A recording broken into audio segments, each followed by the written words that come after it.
Hi friends, welcome to our channel సంధ్యక్ tutorials. Baby లెహంగాని ఎట్లా సింపుల్గా స్టిచ్ చేయాలో చూద్దాం. కటింగ్ వీడియో మన ఛానల్లో ఆల్రెడీ పోస్ట్ చేశాను. చూడని వాళ్ళు ఉంటే తప్పకుండా వెళ్ళి ఒకసారి విజిట్ చేయండి. ఇప్పుడు మనం ఆల్రెడీ తీసుకున్నదే లెహంగా కాబట్టి లెహంగాకి ఒక సైడ్ కట్ చేయాలి. కట్ చేసి లైనింగ్ని మెయిన్ ఫ్యాబ్రిక్ని కలిపి జాయింట్ చేయాలి. ఒక స్టిచ్ అయితే వేసుకోవాలి. స్టిచ్చింగ్ వేసిన తర్వాత చిన్న చిన్న ఫ్లీట్స్ అనేవి పెట్టుకోవాలి. వీడియోలో చూపిస్తున్నట్టు ఫ్లీట్స్ పెట్టుకుంటే ఈజీగా ఉంటుంది. ఒక హాఫ్ ఇంచ్ మందాన్న పెట్టుకుంటే సరిపోతుంది. ఫ్లీట్స్ అనేవి నీట్గా ఉంటాయి. బేబీస్ కట్ కాబట్టి చూడడానికి లుక్ పర్ఫెక్ట్గా ఉంటుంది.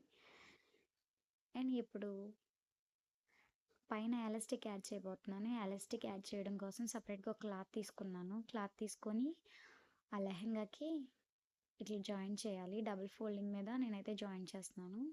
ఇట్లా జాయిన్ చేసిన తర్వాత దాన్ని రివర్స్ చేసి పైన ఒక టాప్ స్టిచ్ వేయాలి. అలా వేయడం వల్ల నీట్ ఫినిషింగ్ అనేది ఉంటుంది.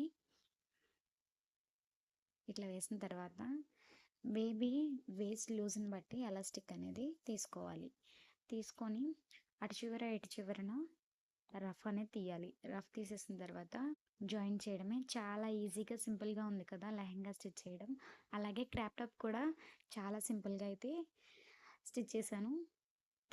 చూడండి. Thank you for watching.